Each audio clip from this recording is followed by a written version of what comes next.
So in this episode, we're going to be talking about my plan to turn my mom into a millionaire.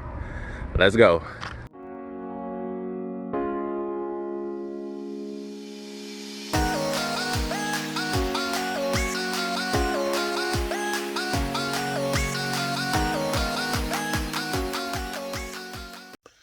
All right, so she sent me over her information, which outlined her current balance in her retirement account. So right here with March and COVID happening, it had that massive drop. And then by June, it went back up again. And so it's calculating out at 65, my mom would have had about 170K. And this is just one of her 2 retirement accounts. When she transferred over the money into me, she had about a little under 300K. So we're going to say that the other account must be at around 150. Because I knew I could get my mom a lot more than that, I wanted to see.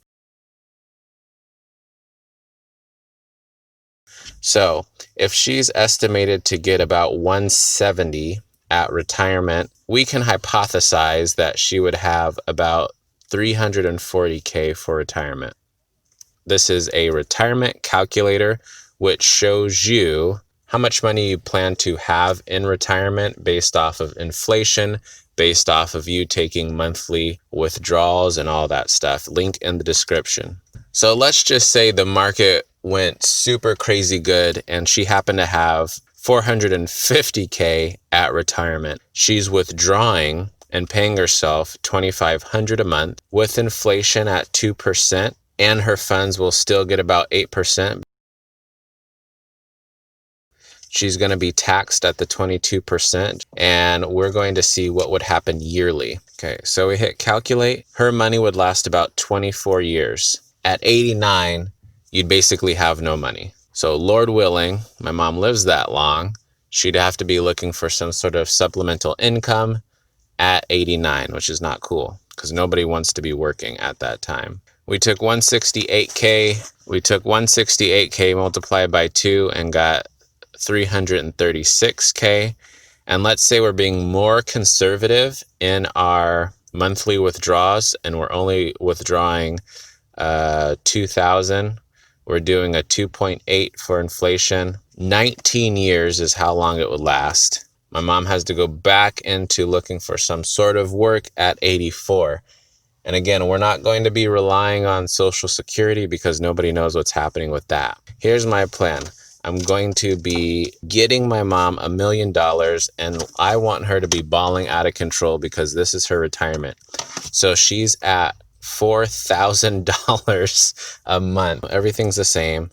Hit calculate. And what does it say? Your money will continue past the maximum 30 years displayed here. Her money's not ending at 95. It's increasing over time because of compound interest. And keeping in mind with these other ones that we were looking at, even the $1 million one, we're not taking into consideration the rising cost of healthcare.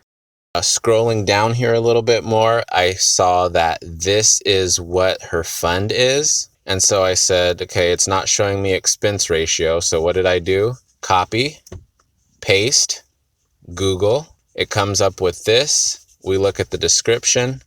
And from here, I can look at what the expense ratios are doing. I can look at what's in the fund. But this fact sheet right here tells me everything I need to know.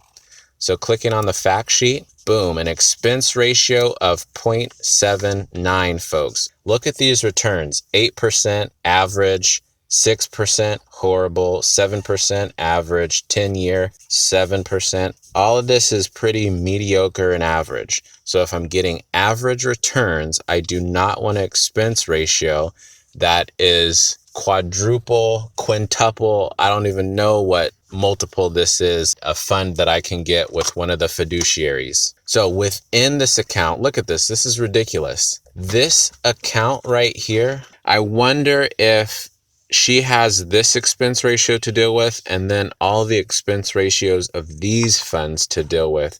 I really, really hope not. So this fund has equity income fund as its top allocation, 16.6. So Johnson & Johnson, Procter & Gamble, Microsoft, Bank of America. Okay, so S&P 500 type companies.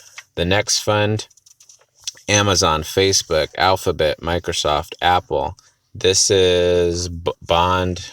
We don't really care about the bonds. Amazon again, Apple again, Microsoft, Facebook, Visa, Google. All of this is yielding the same exact thing, or close to what the S&P 500 is doing. My hypothesis was correct. I'm pissed off for the people who are still in this particular fund because they don't know any better. I'm glad I got my mom out of this. Here is what I put my mom's money into. My mom was projected to get 168K in the next 5 years. So that's just an increase of 18K. And this is the final balance as of Friday, December 4th. I've only had access to my mom's account for a little over a month, and I've already banked her over 70K. All right, folks, until the next one, you guys continue to take care of yourself, be well, and remember to smile because you are beautiful. Peace.